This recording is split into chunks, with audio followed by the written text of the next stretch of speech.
ये जो लड़ाई चल रही है झारखंड के चुनाव में, इससे पहले लोकसभा चुनाव में हर प्रदेश में लड़ाई विचारधारा की है। एक तरफ कांग्रेस पार्टी और इंडिया गठबंधन, दूसरी तरफ बीजेपी और आरएसएस।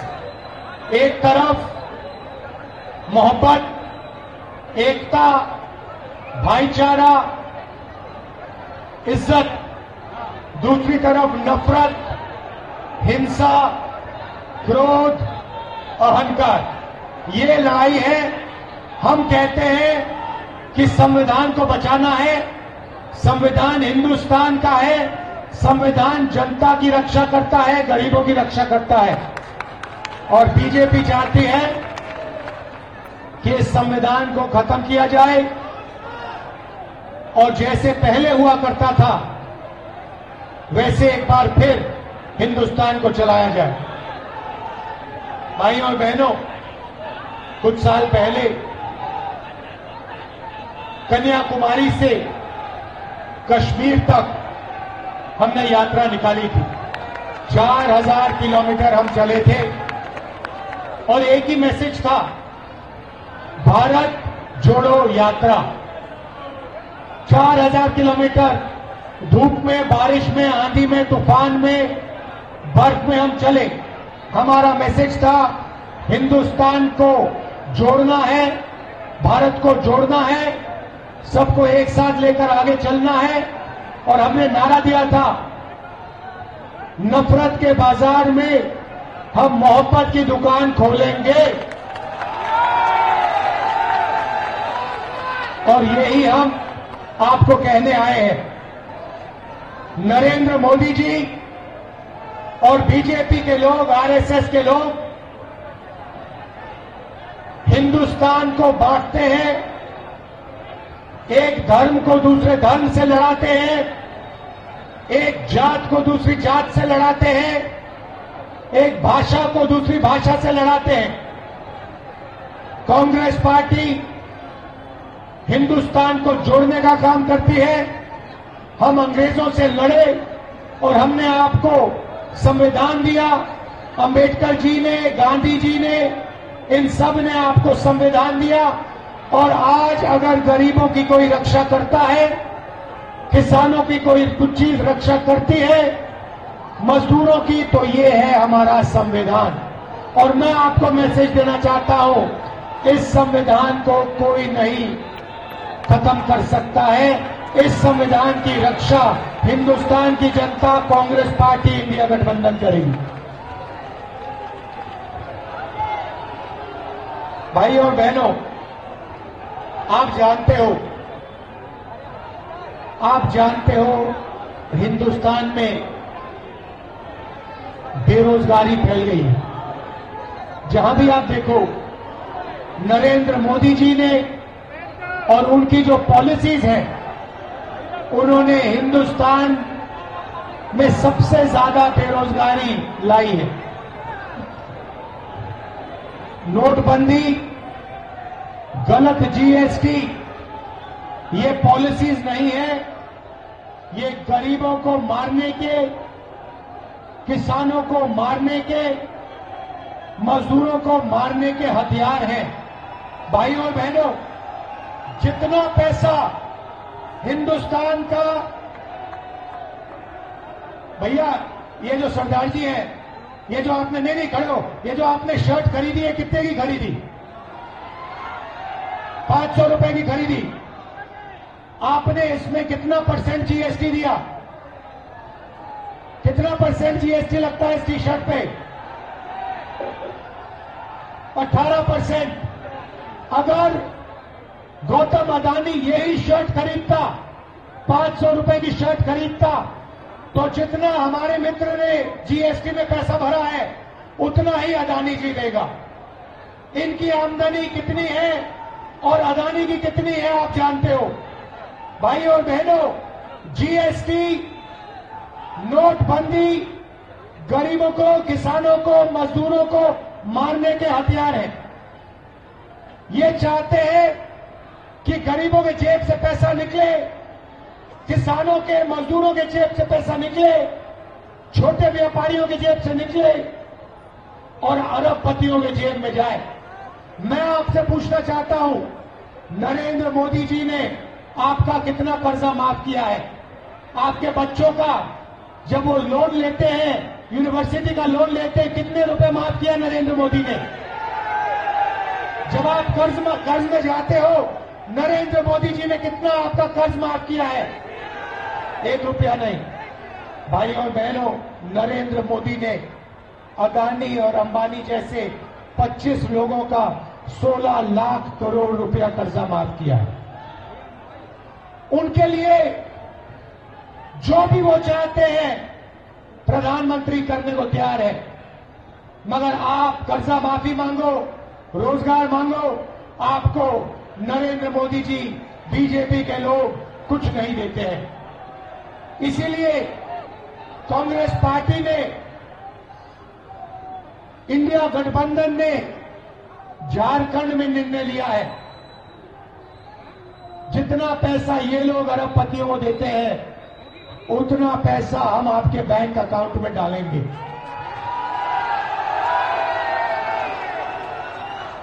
शुरुआत महंगाई की चोट हमारी महिलाओं को लगती है। पेट्रोल महंगा होता है, डीजल महंगा होता है, सब्जी अनाज महंगा होता है। सबसे ज्यादा दर्द, सबसे ज्यादा दुख हमारी महिलाओं को होता है। वो इस देश की रीढ़ की हड्डी है, वो इस देश के भविष्य की देखभाल करती है। इसीलिए हमने सबसे बड़ा स्कीम झारखंड की महिलाओं के लिए बनाया है। भाइयों और बहनों, यहां पे जो महिलाएं आई हैं, हजारों महिलाएं यहां आई हैं, मैं आपको कहना चाहता हूं, झारखंड की महिलाओं को चुनाव जीतने के एकदम बाद इंडिया गठबंधन हर महिला को 2,500 रुपए बैंक अकाउंट में हर महीने डाल के देगा।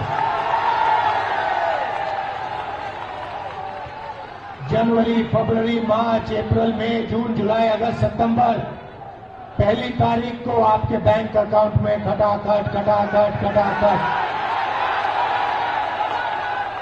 2,500 रुपए सीधा अंदर जाएगा और आपको मिलेगा। आपको राशन 7 किलो हर व्यक्ति को हर महीने राशन मिलेगा और गैस सिलेंडर 450 रुपए का होगा।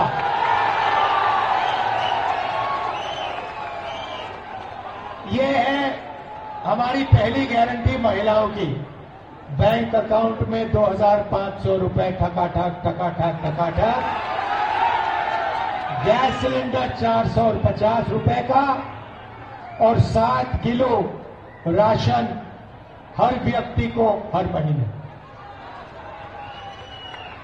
अब अगर झारखंड में कोई बीमार होगा तो हम आपके लिए एक नई स्वास्थ्य बीमा योजना ला रहे हैं, हेल्थ इंश्योरेंस ला रहे हैं। आपको कोई भी ऑपरेशन करवाना हो, कैंसर का इलाज करवाना हो, स्टेंट लगवानी हो, दिल का वाल्व बदलना हो, जो महंगे ऑपरेशन होते हैं, सरकार आने के एकदम बाद गरीब से गरीब व्यक्ति अस्पताल में जाएंगे और उनको फ्री में 15 लाख रुपए तक का इलाज झारखंड की सरकार देगी। आज आप कर्ज में जाते हो, स्टेंट लगवाने के लिए कर्ज में चले जाते हो, परिवार का परिवार डूब जाता है। हम अब हर गरीब व्यक्ति के लिए 15 लाख रुपए हेल्थ इंश्योरेंस का स्कीम ला रहे हैं। बेहतर से बेहतर अस्पताल में दिल की सर्जरी, पेट की सर्जरी, हड्डी टूटेगी, कॉम्पाउंड फ्रैक्चर होगा एक्सीडेंट के बाद, रिकंस्ट्रक्शन, ये सारा का सारा 15 लाख रुपए के बीमे में कवर होगा गरीब लोगों के लिए। ये हमारा दूसरा वायदा है। शहर में हूं, मगर किसानों की आपकी इजाजत से 2 मिनट बात कर देता हूं। किसानों को धान के लिए 3,200 रुपए प्रति क्विंटल मिलेगा। हम चाहते हैं कि गरीबों के बैंक अकाउंट में कैश इंजेक्शन हो, पैसा डालना चाहते हैं, क्योंकि हम जानते हैं जब हम गरीबों के बैंक अकाउंट में पैसा डालते हैं तो अर्थव्यवस्था चालू हो जाती है। आप लोग इस पैसे से चीजें खरीदते हो, मार्केट में जाके खरीदते हो, शर्ट, पैंट, जूते, सेलफोन खरीदोगे, डिमांड बढ़ेगा, प्रोडक्शन शुरू होगा, फैक्ट्रियां चालू होंगी और एक साइकिल शुरू हो जाएगी।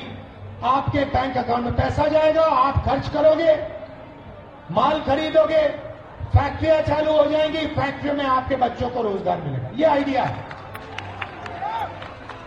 नरेंद्र मोदी अरबपतियों को पैसा देता है, वो सीधा पैसा लेके अदानी जैसे लोग हिंदुस्तान के बाहर ले जाते हैं, दूसरे देशों में ले जाते हैं, वहां इस पैसे को खर्च करते हैं, हिंदुस्तान के लोगों को कोई फायदा नहीं मिलता।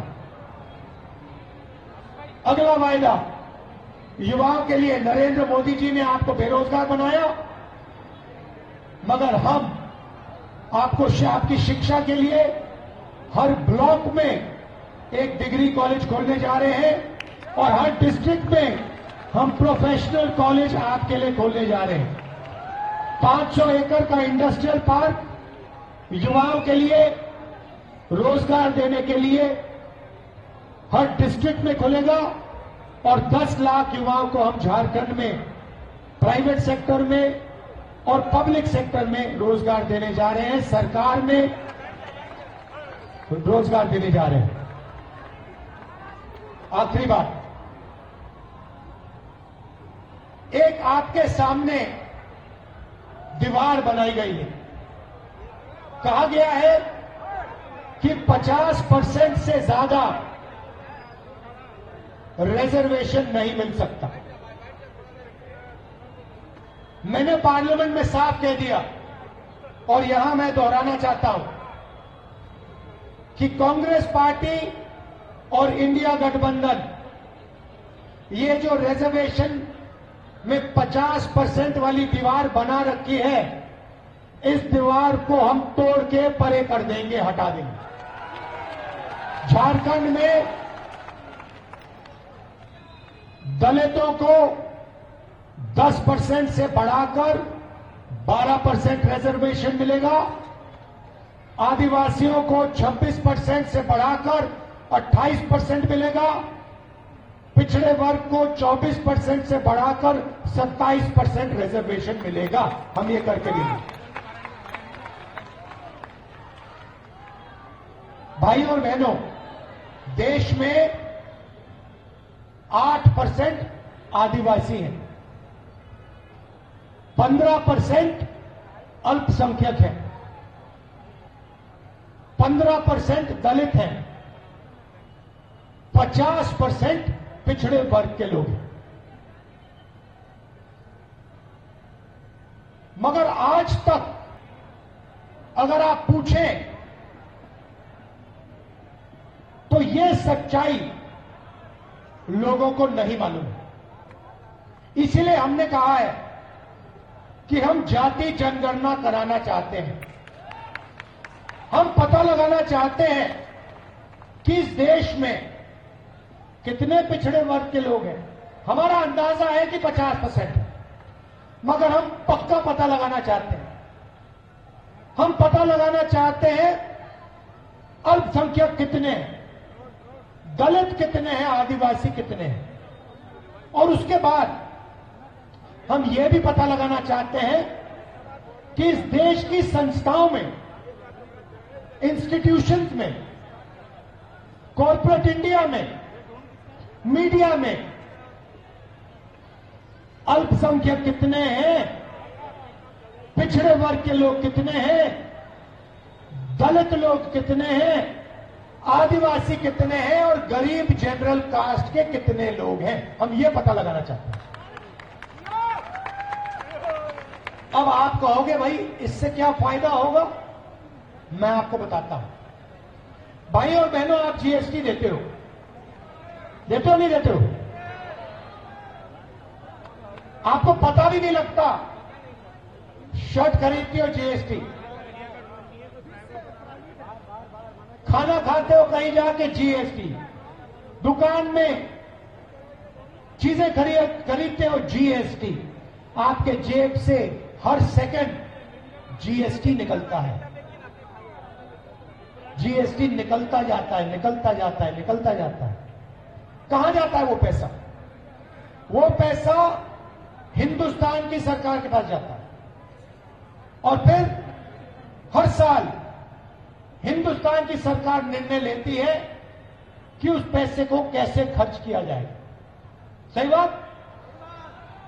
शिक्षा में कितना जाएगा, दलितों को कितना मिलेगा, स्वास्थ्य में कितना जाएगा, पिछड़ों को कितना मिलेगा, अस्पतालों में कितना जाएगा, अरबपतियों का कितना कर्जा माफ होगा, ये सारे के सारे निर्णय हिंदुस्तान की सरकार लेती है हर साल एक बार। उसको हम बजट कहते हैं। आपने देखा होगा पार्लियामेंट में सूटकेस लेके, ब्रीफकेस लेके फाइनेंस मिनिस्टर आती हैं, ड्रामा होता है पूरा, देखा आपने? देखा है ना? वो देश का धन बांट रहे हैं। और आपने इस बार देखा होगा उन्होंने मक्खन बांटने के बाद वहां पे अफसरों की फोटो लगाई। देखा ना आपने? देखा ना? उसमें भाई और बहनों ना कोई पिछड़ा था, ना कोई दलित था, ना कोई आदिवासी था। अब मैंने पता लगाया, मैंने कहा देखो पता लगाते हैं ये हिंदुस्तान का धन जो बढ़ता है इसको कौन बांटता है। पता लगा कि 90 अफसर इसको बांटते हैं, आईएएस अफसर है। मैंने उनकी लिस्ट निकाली, मैंने कहा पता लगाता हूं ये है कौन। 90 में से भाई और बहनों एक अफसर आदिवासी था, 90 में से एक अफसर आदिवासी, 3 अफसर दलित, 3 अफसर ओबीसी। बात समझिए, 90 में से एक आदिवासी, 3 ओबीसी, 3 दलित। और फिर मैंने पता लगाया, भैया पता लगाओ ये जो पैसा बढ़ता है इसमें डिसीजन कौन ले रहा है। आदिवासी अफसर ने कितने रुपए का निर्णय लिया, दलित ने कितने रुपए का निर्णय लिया, पिछड़े अफसरों ने कितने रुपए का निर्णय लिया। आप हैरान हो जाओगे। पिछड़ों की आबादी 50%, 50%। मतलब अगर आपको हिंदुस्तान में 10 लोगों की भीड़ मिले उसमें 5 आप पिछड़े हैं, 10 में से 5 पिछड़े। उधर आपके 90 में से 3 अफसर। और अगर हिंदुस्तान की सरकार 100 रुपए बांटती है तो 5 रुपए का निर्णय पिछड़े वर्ग के अफसर लेते हैं। आप सोचिए, आबादी 50%, भागीदारी 5%, दलितों की आबादी 15%। अगर हिंदुस्तान की सरकार 100 रुपए बांटती है तो दलित अफसर 1 रुपया का निर्णय लेते हैं। आपकी भागीदारी 100 में से 1 रुपया और आपकी आबादी 15%, आदिवासी 8% है। 100 रुपए में से 10 पैसे का निर्णय आदिवासी अफसर लेता है। यही हालत अल्पसंख्यकों की है। मतलब अगर आप 90% हिंदुस्तान को एक तरफ कर दो इनकी इस देश में कोई भागीदारी नहीं है। आप मुझे बताओ ना, आप टीवी देखते हो नहीं देखते हो? देखते हो ना? आपको उसमें एंकर दिखते हैं, एंकर दिखते हैं ना, जो दिखते हैं ना, जो पत्रकार होते हैं। आपने कभी आदिवासी पत्रकार देखा है? आपने कभी पिछड़ा पत्रकार देखा है? दलित पत्रकार देखा है? अल्पसंख्यक पत्रकार देखा है? ना। 5% के बीच में बातचीत चल रही है,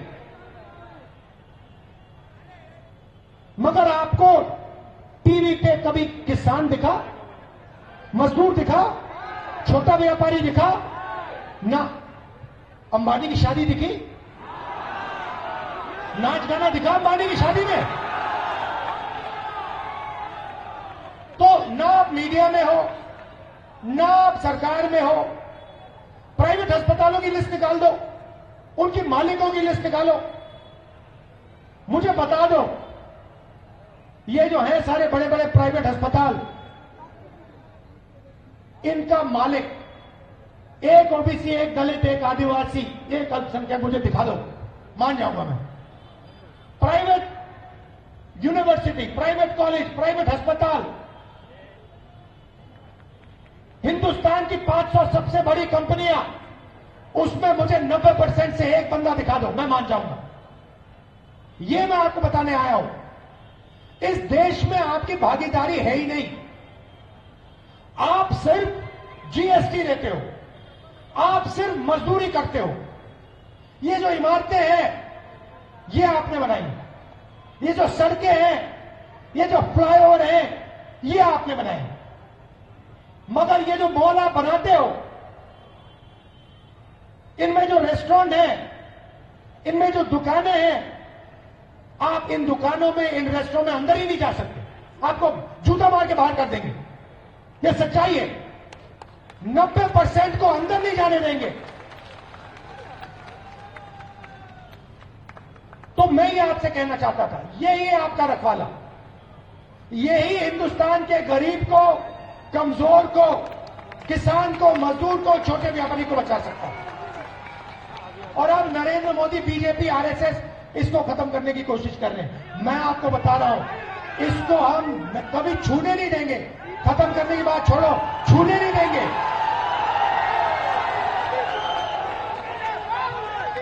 तो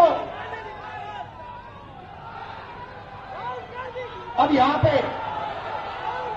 पे मैं आपको जमशेदपुर की बात करना चाहता हूं। देखिए, मैं क्या चाहता हूं, मैं चाहता हूं कि सबसे ज्यादा फायदा देश में जो 90% है, गरीब लोग हैं, किसान हैं, मजदूर हैं, छोटे व्यापारी हैं, मैं चाहता हूं कि सबसे ज्यादा फायदा उनको मिले। इसीलिए मैं पार्लियामेंट में मैंने साफ कह दिया, मोदी जी के सामने कह दिया, उनके, मैं नहीं डरता उनसे।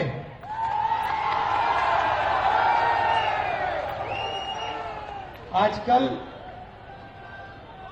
मैं नहीं डरता, बात समझ लो, मैं नहीं डरता उनसे।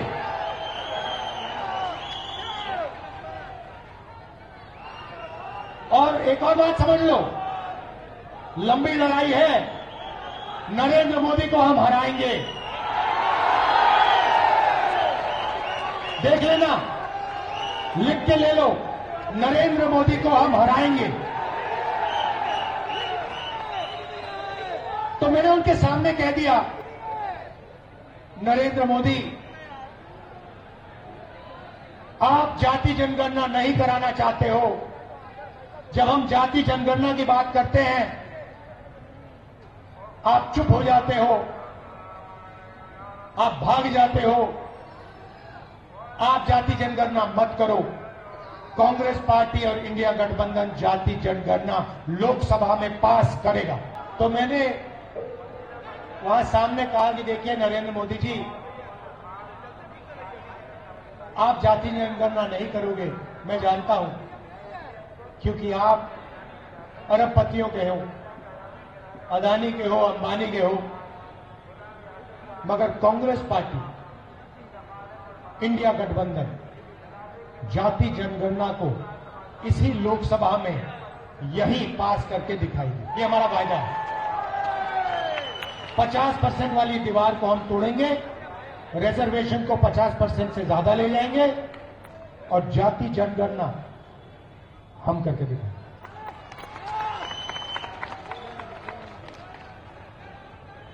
तो ये मैं आपसे कहना चाहता था। देखिए, मेन बात क्या है, ये देश सबका है, हर धर्म का है, हर जात का है, हर भाषा का है, और हम सबको एक साथ मिलकर भाईचारे के साथ, मोहब्बत के साथ इस देश को आगे ले जाना है। यही बात है। देखिए, जब नफरत फैलती है, हिंसा फैलती है, डर फैलता है, तो बेरोजगारी फैलती है, अर्थव्यवस्था ठप होती है। हम चाहते हैं कि नफरत के बाजार में मोहब्बत की दुकान खुले और हम लगे रहेंगे 24 घंटा लगे रहेंगे हिंदुस्तान में नफरत को मिटाने के लिए। और आप जानते हो कि नफरत को नफरत से नहीं काटा जा सकता है। सही बात। नफरत को सिर्फ मोहब्बत से काटा जा सकता है। इसीलिए हम नफरत को मोहब्बत से हराकर दिखाएंगे। ये लड़ाई है।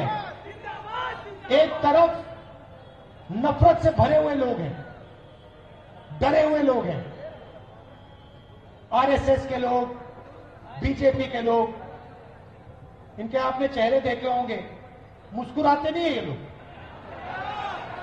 कांग्रेस का नेता होता है, मुस्कुराता है, कैसे हो भाई, कैसे हो, ठीक हो, क्या हो रहा है। बीजेपी के नेता ऐसे दिखते हैं।